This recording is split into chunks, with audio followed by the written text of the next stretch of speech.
Hi, everyone, and welcome to our webinar. I'm Abram Kielsmeyer-Jones, and this is Translation Notes, Mark 15:29 through 32. Thanks for your patience as I had something come up pastorally that I had to take care of last week. So we're rescheduled for today. We're getting through verse 32, hopefully, of Mark 15, continuing to look at the crucifixion. Just a little bit of housekeeping as we get started. This handout that you see here on your screen is available to you in it's called the materials section of the GoTo webinar interface, which we know changed in December. And so we're still adjusting to that and doing our best to make it still work for us. You've got access to a questions box as well, where you can type in any questions or comments you've got at any time. I will check in on that from time to time. But anytime you want to type something in there, do that, and I will respond either verbally for everybody, or I might just type a reply back to you, depending on if it's a question that makes sense for everyone. We are recording today's session, so if you are here live, that means you registered and you'll automatically get a link to the recording, as well as this handout. So if you don't save it now or download it and can't find it or can't easily get it now, you'll get it later as well in an email. And if you're watching the recording, you can access this handout right now at tinyurl.com/Mark Translation Notes. You'll find it there. And I put my email address there as well, abramkj@accordancebible.com. Let me just do a little check with the questions box so that folks can have a chance to use it. If you want to just type in there, let me know where you're calling in from or clicking in from or tapping in from today. I'd be curious to know where everyone's coming from. That'll also give us a good chance to test the questions box. So I would love to hear from you where you are. I am in sunny and cold Boston, Massachusetts, where I was able to go running in shorts and a t-shirt the last 2 days in a row, but today it's in the low 20s and windy. So I see Rome, Georgia. I'm guessing that's warmer than here, although I have a friend in Atlanta who told me it was very cold the other day in Georgia as well. We've got Lancaster County. Yes, cold. We know this. Sunny and cold South Florida, even cold in Florida. All right. Well, I hope you're warm where you are. And we are looking more today at this crucifixion narrative. Let me just review last time to catch us up. This is from Mark 15:25 through 28. This is my translation here. It was the third hour, and they crucified him. And the inscription of the charge against him read, "The King of the Jews," the him, of course, being Jesus. And with him they crucified two violent criminals, one on his right and one on his left. Thus was fulfilled the scripture which says, "And he was reckoned along with the lawless." And it's been almost a month now because we had Christmas and New Year's, and then I had to reschedule from last week. But you may recall, if you were here, that this verse is, you'll find it in the apparatus in your Greek New Testament. You should find it in the footnotes of any English translation. But I put it in parentheses here, and we talked about this before, but if you look through a text like this, you'll see this oddity of, here's verse 27, follow it all the way to the end. Here's not verse 28, here's verse 29. If you've got the NA28 with sigla, or again, any English translation with a footnote, we looked at this, you'll see that it's there in the footnotes. And we talked about how that makes for an awkward presentation in the text, because if you were the translator or even just the editor of the Greek New Testament text, the question is, how do you present this? And the idea is that the editors are reasoning this is not part of the earliest available manuscripts, so we're going to put it in the footnotes, but what do we do with the verse number? So we explored that, and we won't get into that now, but it does create this awkward apparent gap of a verse number here in the text. And so I just put that in parentheses there, but we wanted to look at that anyway. If you want to go back and watch that webinar, you can find that actually, the easiest way is just go within Accordance to the help menu up at the top and go to webinars, and you'll go to the website there, click on Western Hemisphere, and you'll see that's where you'll find the recording to that. So that leads us all up to today. So whether or not we think this verse is part of Mark's text, it's not affecting the narrative at all. And so the last bit of narrative we got was that with him they crucified two violent criminals, one on his right and one on his left. That takes us to verse 29 for today. Oh, and we have hello from London as well. And Rome, Georgia is 38 degrees. Wow. All right, that's cold. All right, so here's verse 29 and 30, and I'm putting them together because it's one sentence and it makes sense to treat it, but we'll go nice and slow through it so we can cover it. My goal today is to cover these 4 verses, which I suspect will be no problem. All right, I'm going to just go back to the NA28 that I had. All right, so here's verse 29. We see a paragraph there, and we're going to get to another paragraph today. Let's go left to right. We've got kai hoi para poruamenoi, e blasphemun auton, kinuntes tas kephalas auton, kai legantes, wa ha kataluon tanaon, kai oikadamon en trisin hemerais, sosan seotan, katabas apo tu staru. Let's go left to right, and then we'll look in more detail at some words and some clauses and then how to translate it. Then or and the paraporuamai is the verb. So we've got poruamai is to walk. Para is by, so the walkers by, the people walking by, the people passing by, the passers-by. That's who the subject of the verb is. And what did they do? They blasphemed him. They were blaspheming him. We'll talk about this translation in just a moment, but you can see here, and even if you didn't know Greek characters, the transliteration there is from blasphemeo. That's where we get the English word blaspheme. They blasphemed him. Kinuntes, that's a participle.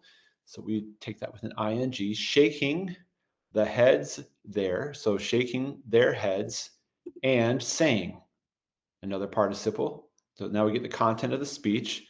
Aha, or ha, the one who destroys, that's present participle, the one who destroys the temple and rebuilds in 3 days, rebuilds it in 3 days. The one who destroys the temple and rebuilds it in 3 days, save yourself by coming down from the cross. So we have the command is save yourself, and the katabas is a participle.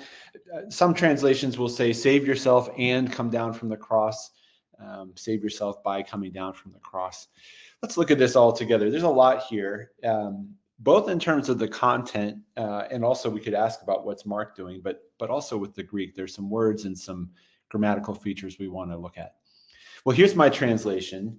Then the people passing by blasphemed him, shaking their heads and saying, ha, you who destroy the temple and rebuild it in 3 days, save yourself by coming down from the cross.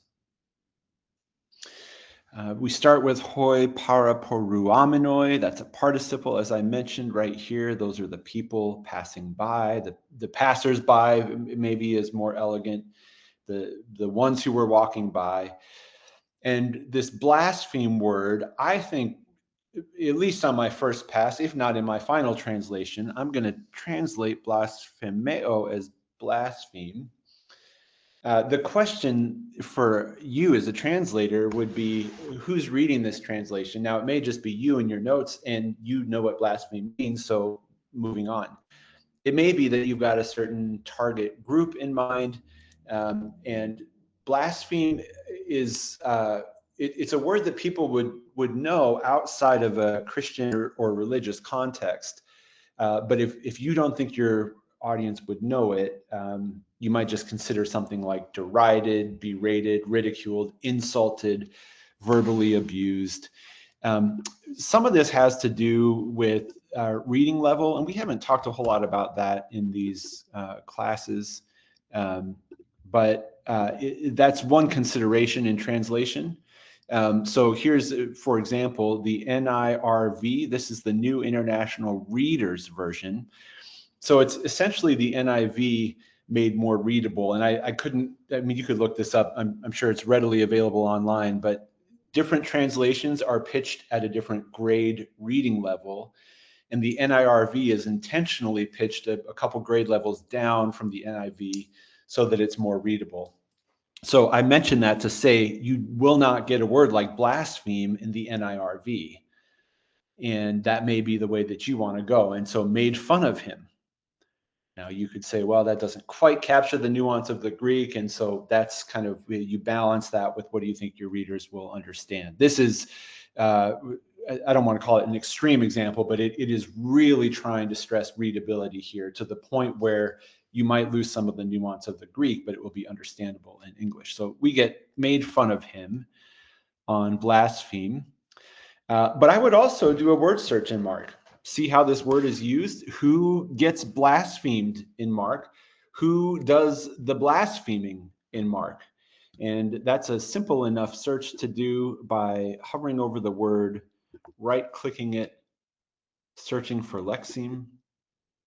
Now you'll see it all throughout the Greek New Testament, but you can just jump ahead in the go-to box here to Mark. And I'll open up an English translation. Why does this man speak this way? He is blaspheming. So we want to look at the context, but this is Jesus supposedly blaspheming. He is being accused of blasphemy, so that's interesting. And then we have more uses, one in chapter 3, actually a couple here. And then it's again here in Mark 15. People here blaspheme. Someone can blaspheme against the Holy Spirit. So the people passing by are blaspheming Jesus. It's not clear. I wouldn't say, well, last time Mark used this, it was blaspheming against the Holy Spirit. Therefore, Jesus and the Holy Spirit are part of the Trinity, and so they're blaspheming God. That may be true. In fact, I think Mark would think that. But this word, my point is, this word can be used of any person doing the blaspheming. So think about that in translation. Again, the important part here, I don't think in this verse necessarily, I don't think Mark is using the word blaspheme to make a divine identification with Jesus. He will do that all throughout this passage. But I think it could be translated with other words, more mundane words like derided, berated, ridiculed, verbally abused, insulted, and so on. But thankfully, Mark really almost gives us his own definition, because he goes on, then the people passing by blasphemed him, shaking their heads and saying, so another way to read this is, then the people passing by blasphemed him. And when I say blasphemed, what I mean is this. They said this. Here is the content of their blasphemy. It's all of this. So as you're considering translation, the blasphemy is, you who destroy the temple and rebuild it in 3 days, save yourself by coming down from the cross. So there's a definition. It is saying that in a sarcastic way to the one that Mark has identified as the Son of God. That would be a definition of blasphemy, very verse specific here. So they say, they start with this interesting word here, wa. Rod Decker in his Baylor Handbook, which we do not have in accordance, but it's in print, wonderful little volume, Rod Decker, D-E-C-K-E-R, Baylor Handbook. He says this word is an onomatopoeia, which word itself comes from the Greek, but it is what it sounds like. The sound that it makes is the thing that the word means. So wa is, I mean, you could just imagine them saying that. So it's aha or ha. You might go to BDAG here or any of your other lexicons. You might just triple click it. And you can see here interjection denoting amazement.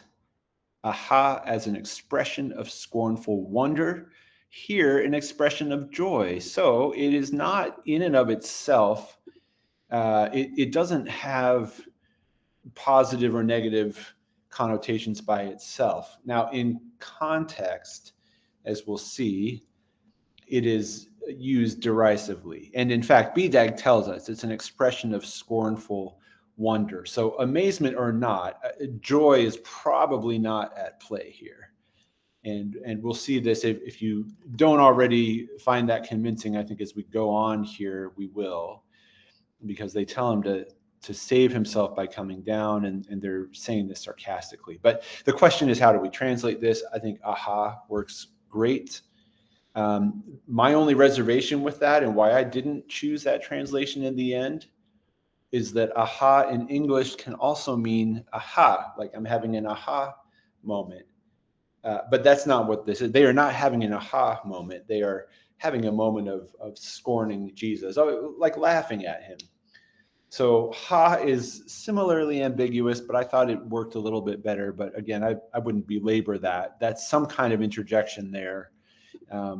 It would be interesting to compare translations via live click and see what they do with it. Let me just make sure I've got looked up selected. We've got a lot of aha and ha, and that probably just about covers it. So really, those are probably the two best options in translation. Well, here's so. That's the NIV. That's interesting. So, you who are going to destroy the temple and build it in 3 days. I'm not sure I would go with that, but yeah, we've got a in the Spanish translation. All right, so some kind of interjection, and again, the content here of what they're saying makes clear that they are not really meaning what they say. Let me just note these two things in your handout before we move on. But from the SIL Exegetical Summary Series, it says this interjection is an exclamation of mocking and ridicule. And then they have this wonderful translation note, which is, if an interjection or exclamatory expression to indicate ridicule does not exist in a language, this verse can be translated, now what about you, you who are going to destroy the sanctuary and in 3 days build it up again? That's from Louw-Nida. And then TRT, not sure what that is, but it'll be hyperlinked in the SIL exegetical commentary. That says, let me just find out what that is here. The translator's reference translation. All right, so that says one should not translate this as aha if the same meaning will not be conveyed in the new language. And so that was to my point of the word ha. To me, that I think ha maybe captures it a little bit better, because aha sounds like a eureka moment, which is not this, but this all has to do with target language and what you think people will understand. I would not belabor this, but I think this is an interesting point. If there's a language that doesn't have a word like this, they're saying the meaning of this is now, what about you? But I think ha or aha works just fine. And France notes, and this is in part why it's challenging, we don't have this elsewhere in biblical language, but he does say, as we'll move on to look at in just a moment, the following words suggest that it conveys vindictive sarcasm. All right, so let's move on to the content of their speech now that they've started with this interjection. Let me just pause there first, though, and check in with you and see if you have questions or comments on anything. We've just gotten a little ways into this first verse. Then the people passing by blasphemed him, or we might even say were blaspheming him, because it's in the imperfect, and we'll come back to that. Shaking their heads and saying ha or aha. Let's just pause there, and if you've got questions or comments, I welcome them. You can type them into the questions box, and we'll continue moving through the verse. And then it goes on, you who destroy the temple and rebuild it in 3 days, save yourself by coming down from the cross. So all of this is the content of their blasphemous speech. We've got a little interesting difference in person here. We've got ha kataluon ton naon. So as we begin translating that in our first draft, or just preliminarily, we've got the one who destroys the temple and rebuilds it in 3 days. But then they switch and say sosan. So that's second person. So even though we read this ha kataluon, and you'll see it in your instant details too, even though we read that as generally the third person, the instant details here are actually calling this the vocative. And so even if it is like here with the participle, masculine, singular, nominative, um, this is reading the ha as vocative rather than third person. At any rate, we've got this address where they're saying sosan, which is second person imperative. So save yourself. So they are talking to him. And so that's why I've given it as you who destroy the temple and rebuild it in 3 days. They do not mean this as a statement of fact. If you translate the Greek as such, it reads like the one who destroys the temple and rebuilds it in 3 days, or you who destroy the temple, taking ha as vocative, you who destroy the temple and rebuild it in 3 days. That's how they are addressing Jesus. They are naming him as the one who destroys the temple and rebuilds it in 3 days. Now, Jesus has not done this in reality at this point in the gospel, either literally or in the metaphysical death and resurrection sense. Even from Mark's standpoint, this hasn't happened yet. So they can't be describing something that is a statement of fact, nor do they think he can do it. They don't think it's ever going to happen. So they are being sarcastic. Sarcasm is difficult to pick up when you're not voice to voice with someone or face to face with them. Body language, tone of voice help immensely in discerning sarcasm. And in fact, we can probably all think about times where either we were sarcastic or someone was sarcastic toward us, but the sarcasm wasn't clear and it became an issue, and someone had to apologize. So even in person, sarcasm is hard to convey at times, more so in text. Like if you try sarcasm over email or on a text message, you lose a lot. Well, we've got a written text here, and it's separated by lots of many miles of distance and 2,000 years of time. So the question is, how do we ever know if something's sarcastic? The answer is context. I mean, we can just take France's word for it, but we want to know for ourselves. And I don't think this one is really difficult contextually. I think in terms of tone, again, it's difficult to read that off of just a text. We do have this interjection here, which I think alerts us to the fact that they're at least saying this with passion. But it is also the case that there has been no destroying and razing of the temple yet. So it can't be true. We can know that from context and historical studies. So I think we can conclude pretty safely that this is sarcasm. Now, all of this may seem like much ado about nothing or something that you already assume because of familiarity with this story, but I do want to just note the reason why this has been read this way for 2,000 years is contextually, this has not happened, and they don't think he can. So all that's to say, you might want to think about how you translate this. I don't know that this, how I have it here, and I just didn't do much with it because I wanted to keep it close to Greek. I don't know that how I have it here is how I would end up with it. The question would be, is your sarcasm, not yours, is their sarcasm discernible in your translation? And maybe it is. So how I have it here, ha, you who destroy the temple and rebuild it in 3 days, save yourself by coming down from the cross. You may think that is very clear to your reader. If you don't, because you can't make them like contort their face or use a mocking tone, you can't do that with written text. If you don't think that's enough to convey the sarcasm, you could consider bringing that out in translation. Something like the one who supposedly can destroy the temple. Or even the Net Bible, the New English translation, has you who can destroy, which gives us this ability here, but again, it's sarcastic. So that's just something to kind of wrestle through in your translation. You all are, I always welcome disagreement. I don't know that anyone in the history of interpretation has really made a case for them sincerely meaning this. These are the passersby, after all. So maybe people don't need much convincing of that, but the question still is there. How do we do this in translation in a way that is clear to readers? Or maybe we say, well, Mark isn't clear, so neither should we be. We're just going to bring it over as is.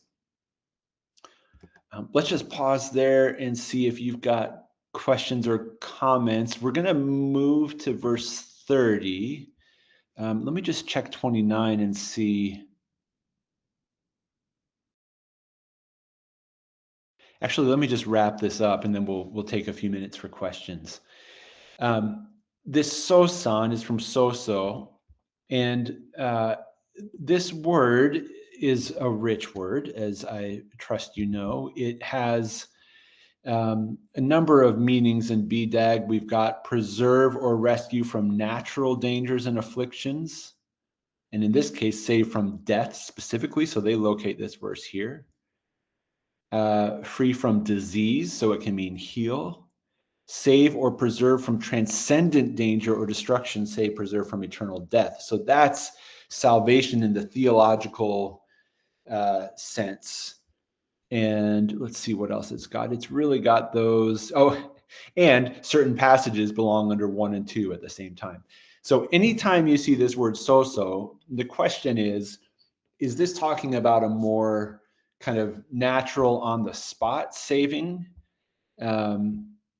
Like something as mundane as you can save a parking spot for someone. Well, that has nothing to do with the salvation of one's soul, if you want to use that language. You're just preserving it for them.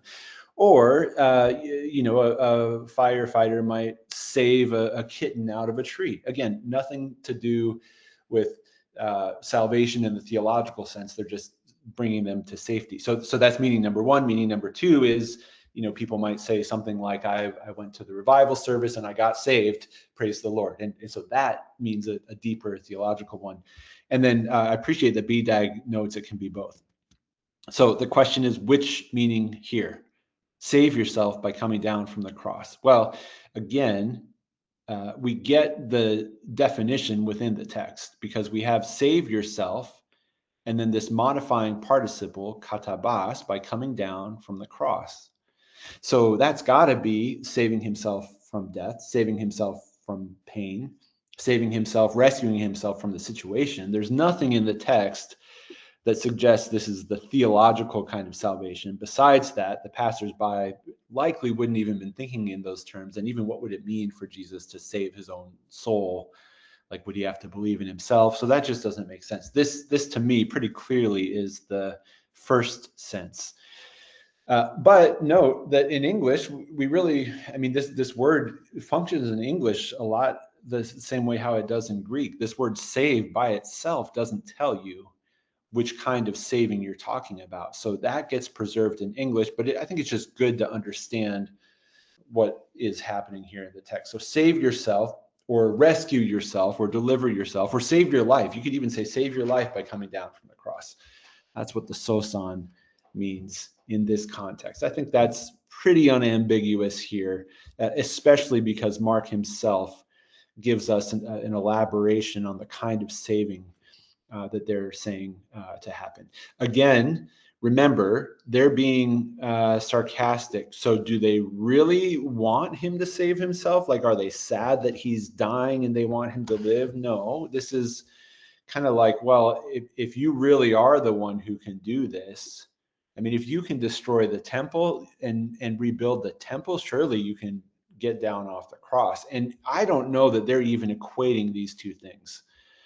I don't know that this destroy the temple and rebuild it in 3 days. I don't know that they're even relating that to Jesus. In other words, I don't think the passersby, at least I don't think the context makes clear, I don't think they're making the theological connection. I don't think they're saying, hey, fulfill this prophecy by rising from the dead. I think that's not anywhere near their thinking. I think they're just saying, you claim this amazing thing, we'll do this other amazing thing.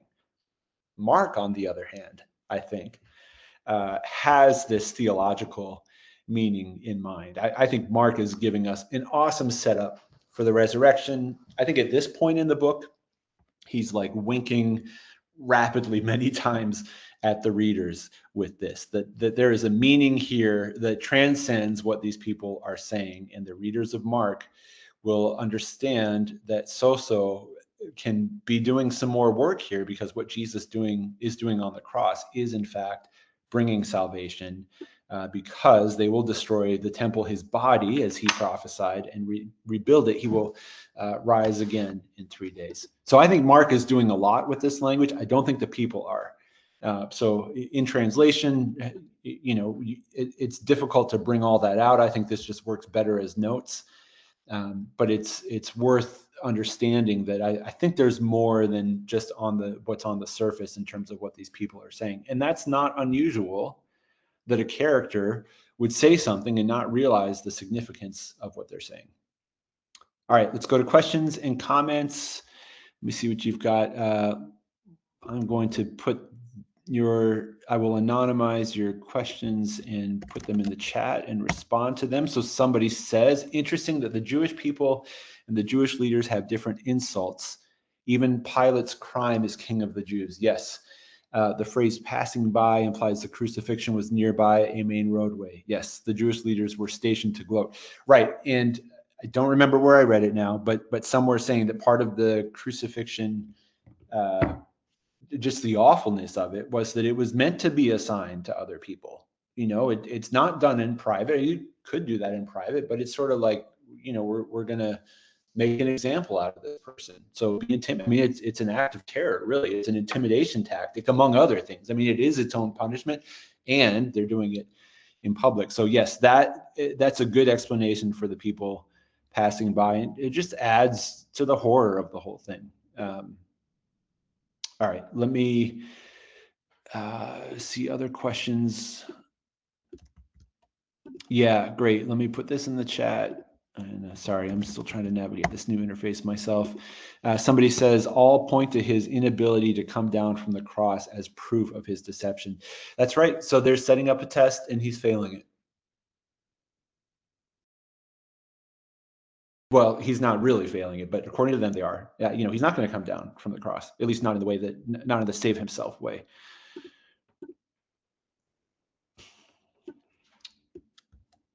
Yeah, here's somebody says, don't think their comment is in reference to Jesus' comment about temple being destroyed, found in other gospels, for example, the Olivet Discourse. Yeah, I mean, that is a matter of interpretation. I think, we may want to go, I think just look for the word destroy is probably the easiest way. Search for the Lexeme, and I'm going to just open up an English translation here.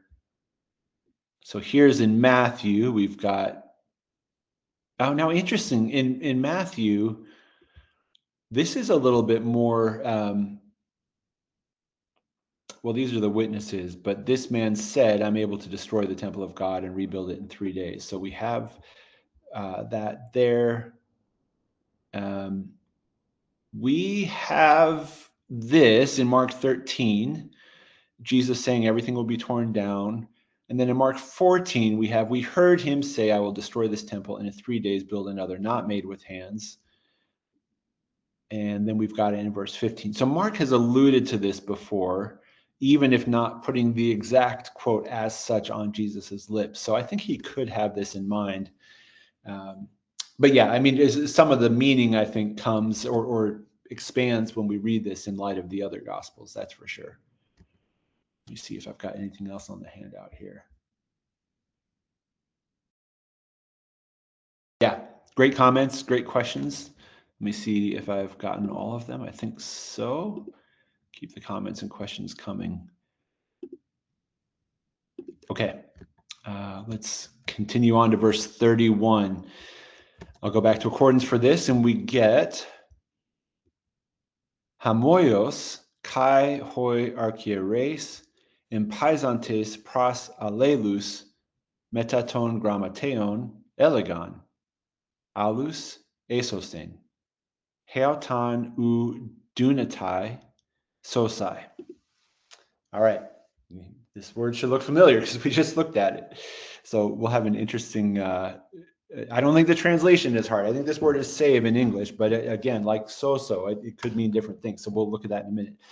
Left to right, we've got likewise or in the same way, even the chief priests, I'm sorry, even the high priests, mocking him, implied him, with one another or toward one another or among one another, with the experts in the law, were saying. Now that is not a logical word order for English, so we'll have to come back to that. But what were they saying? Others he saved, himself he is not able to save. Here's how I've translated it. Likewise, even the chief priests with the experts in the law. If I said high priests before, that's singular. Chief priests is plural. This should be chief priests, not high priests. So sorry about that. That can be high priest. It can also be chief priest. Okay. Likewise, even the chief priest with the experts in the law were mocking him among themselves. He saved others. He cannot save himself. Let's start with this Kai here. Now, when I first translated this, and this might just be me, by default, I went to and I didn't even think anything of seeing it in second position here as the second word. That's called postpositive because day is postpositive. So day comes up second.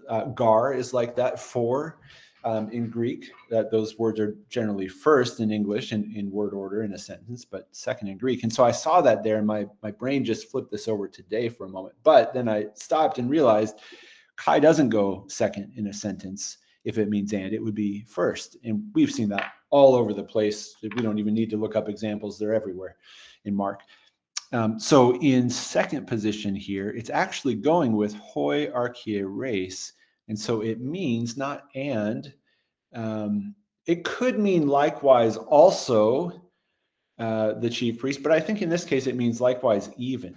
I think it's got its intensifying purpose here, not as a conjunction. I think it's just sort of really emphasizing how extreme this is, that even the religious folk were mocking him and saying the same thing as the passersby were. In other words, this isn't just people who don't know what's going on saying something that they don't know what they're talking about. Even the highly educated, informed people who had interacted with Jesus, they're saying the same thing. All right, empaiso for empaizantes is to subject to derision, to ridicule, make fun of, mock. We could look at that and see it in Mark 15:20. The word order here is a little tricky. If you were to go left to right, it would read mocking him. Of course, him is not in Greek, but it doesn't need to be because it just assumes it's objects. Mocking him, they were saying. But I think that gets the word order is a little tricky because you have multiple groups of people and you have pros and meta. And so I just take elegon. I even just make that punctuation there, a colon and a quote, to show that they're talking. But it would be worth looking at the diagrams here because this is an interestingly phrased verse. So let me pull those open. I'll hide this library, make this bigger so this is easier to see. All right. So the main idea of this verse is the chief priests said, or were saying. You've got the imperfect here. So the chief priests were saying. That's, we need the content of their speech, and it's right here. But the chief priests were saying this. But then all the modifiers come in here, and this is where the word order, I think, gets a little tricky. It's really difficult to follow it exactly in Greek. So you might even just experiment with this in how you phrase it in a way that makes sense. But you want to get everything. You want to get the relationships right. And so the diagram is a great way to see that. So we have in red verbs. So we have a main verb here up on the top line. Underneath it comes this participle that is subordinate to the main verb. That's why it's below it. So, and they were saying, or you could just say, and they said, by way of mocking, or in mocking him, they said. You could think of it that way. And then the homoios is an adverb meaning likewise, or in the same way. In the same way as what? Well, in the same way as the passersby. Pros allelus is amongst themselves or toward each other. And then meta ton grammateon is with the experts in the law. And you might also just we won't do this now, but you might also at this point, anytime you see words like this that are recurring in Mark, at some point it's worth doing some kind of consistency check across your translation. We've talked about grammateus before, whether it's scribe or law experts or Torah scholars or biblical scholars, however you translate that. I think in general, because it's a group of people, you want to do that the same throughout the text. So this might just be a good point to go back and double check that across your text. But a lot of modifiers here, but it all amounts to they are saying he saved others, esosin, alus, dunatai, can save sosai himself. Not, that important adverb. He saved others, implied, but he cannot save himself. I just did a semicolon there, but the contrast is pretty clear. So I think putting the English word "but" in there is faithful, or yet. I think that's faithful to the Greek text, even though it's not in there. So the question is, what does sozo mean here? Repeated from the last verse. Let me just pause before we get into that and see. I don't see any new comments or questions, but if you've got any, we will pause just for a moment while I make sure we're caught up. Because we're going to move into sozo here.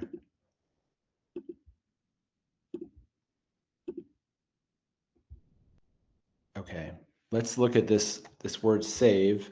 Again, I don't really think this is a hard translation because sozo and save in Greek and English, they really function in a similar way in that it could mean, like we saw those three meanings, meaning number one, kind of rescue or deliver from a situation.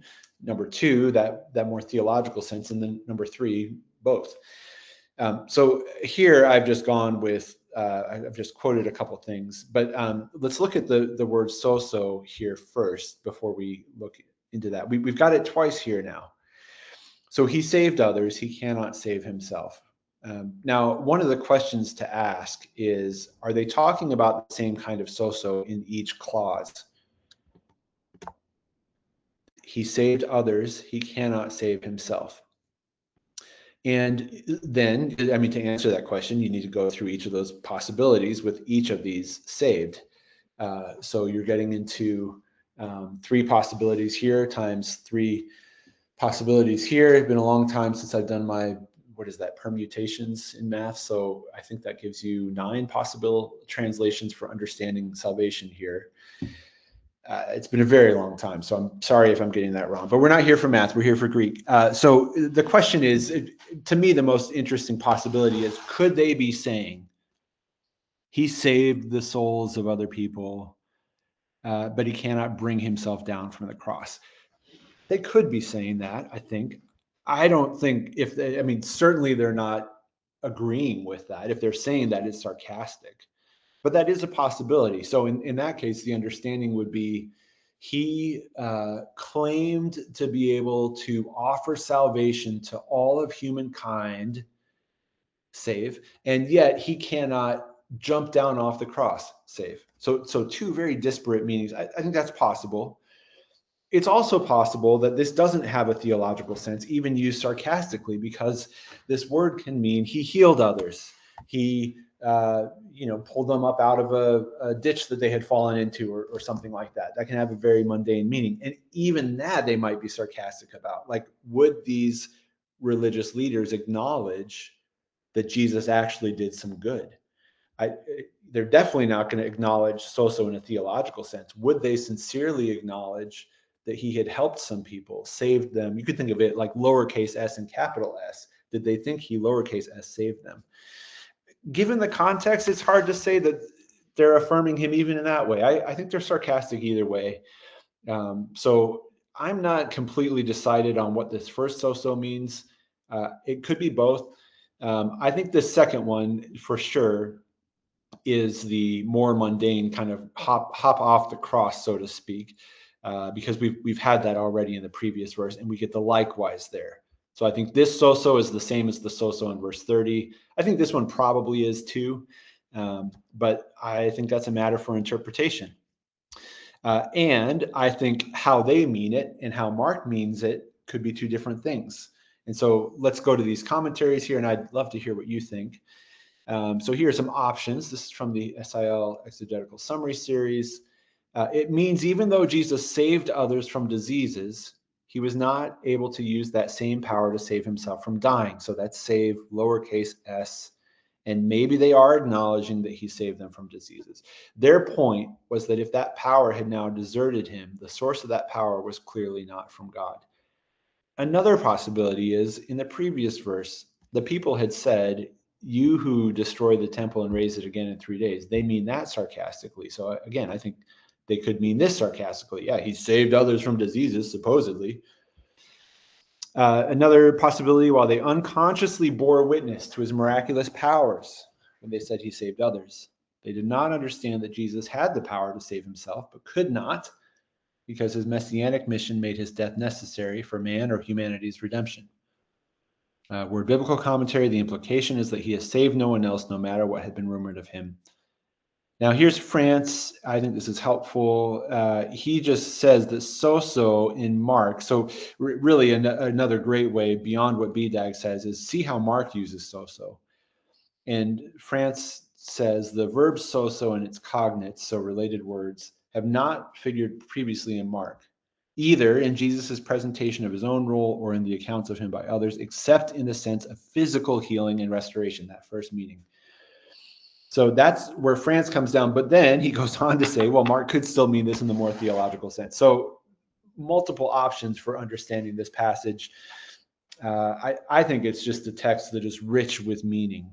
And I think that, I mean, my personal take, and I could be wrong on this, but I think that Mark is presenting the characters as thinking they know what's going on and really having no clue, to the point that they're uttering profound truths that they don't even realize. That's how I read this passage. And so if that's the case, then I think this first sozo can have that more theological meaning to it. And other commentators agree, other commentators disagree. Regardless, in translation, it's a lot easier because you just go with save, but the ambiguity is still there, or the work of interpretation is still there. But I think we just have this happy correspondence with sozo and save in Greek and English, so that it can kind of function the same way. All right, let me see what you've got on that. Here's a great, let me put this here. Context is final determinant for the lexical word, meaning save in both phrases is qualified by physical relocation, come down from the cross. Yeah, let's, right, we've got it, right. I mean, this one is pretty crystal clear. Katabas apo to stauru, and then this homoios, I think, provides a tighter link in these two verses. And then this just says, let him save himself. But again, I think that homoios gives us the implied by coming down from the cross. Yeah, that's right, about context. Any other questions or comments?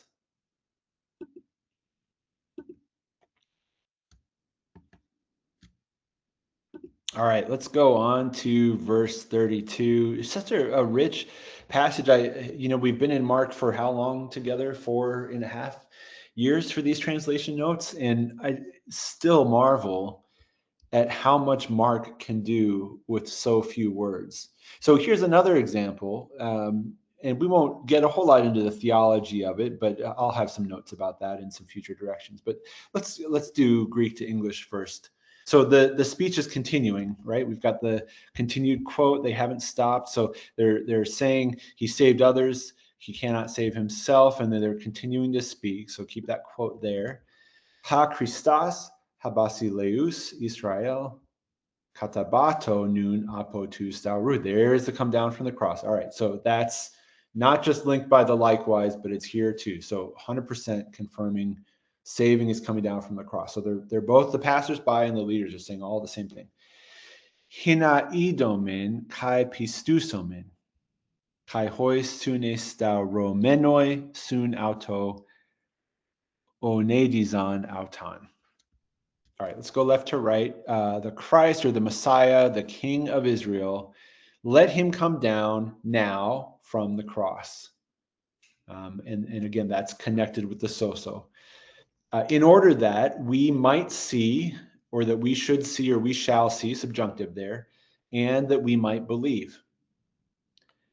And the ones who soon with him were crucified. So we've got staurao, and then we've got the men for the participle and the oi for the masculine singular plural. The ones who were crucified with him, interesting, reviled him. So you could say this sun auto is redundant. How would this read? And the ones who were crucified with him. But that's all right. I think we don't translate the sun twice. I think we just do it once in English. And those who were crucified with him also reviled him. I noted that idomen and pistusomen are both subjunctive. Now, this is admittedly probably more of a theological read, and so again, just interpretation, but it is interesting that with all of the sozo here, which granted is the context of Jesus coming down from the cross and maybe delivering other people, here are words that are in the theological lexicon, so to speak, of salvation: see and believe. So whether Mark intended that or not, I don't know. I think it's interesting. I think probably the basic level at which we interpret that is they're just saying, if he gets down from the cross, we're going to believe, and they're not even specifying what they're going to believe. I think even if he did come down from the cross, I don't know what they would really believe. All right, but they're saying this mocking him anyway. Yeah, they may not really mean this. This katabato, third person imperative, let him. And then I note that this onediso, the Net Bible has spoke abusively to him. BDAG has find fault in a way that demeans the other. Reproach, revile, mock, heap insults upon. It's a way of shaming. We've had now 3 different words in this passage for verbal abuse, for shaming, for blaspheming, for berating Jesus. All of these words would be appropriate to describe it. It's blasphemeo, empaiso, and onediso. Again, each of these you could look at in Mark. We looked at blaspheme. We didn't look for empaiso, but as we saw, that's previously in this chapter. We could word search each of these. Do we conclude anything from the fact that Mark is using 3 different words?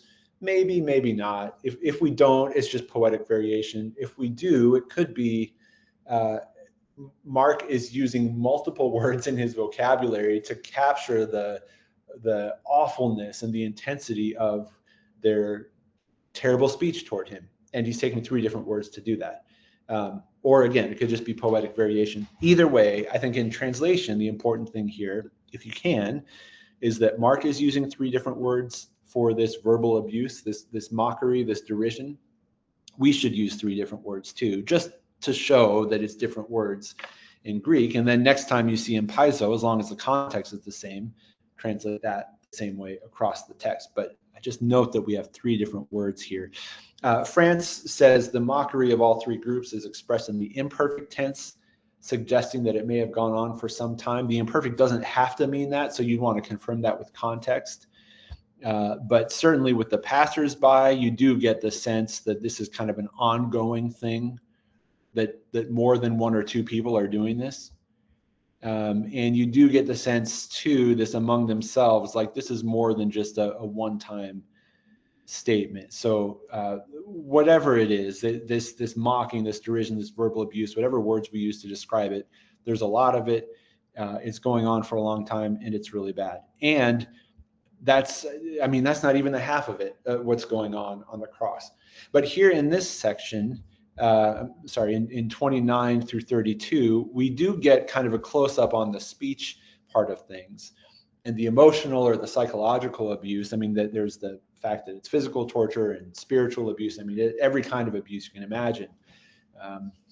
So here, I think Mark is really focusing in on the verbal side of things, which is just kind of interesting to think about the crucifixion just along those lines for a moment. That even without the physical pain, I mean, this is like really hurtful stuff to say to a person. I mean, they're just like really being mean, which I know, like, well, yeah, obviously it's the crucifixion, but just to parse this out, like the physical is bad enough, the spiritual is bad enough, he's stripped naked, there's all this stuff, and then the words.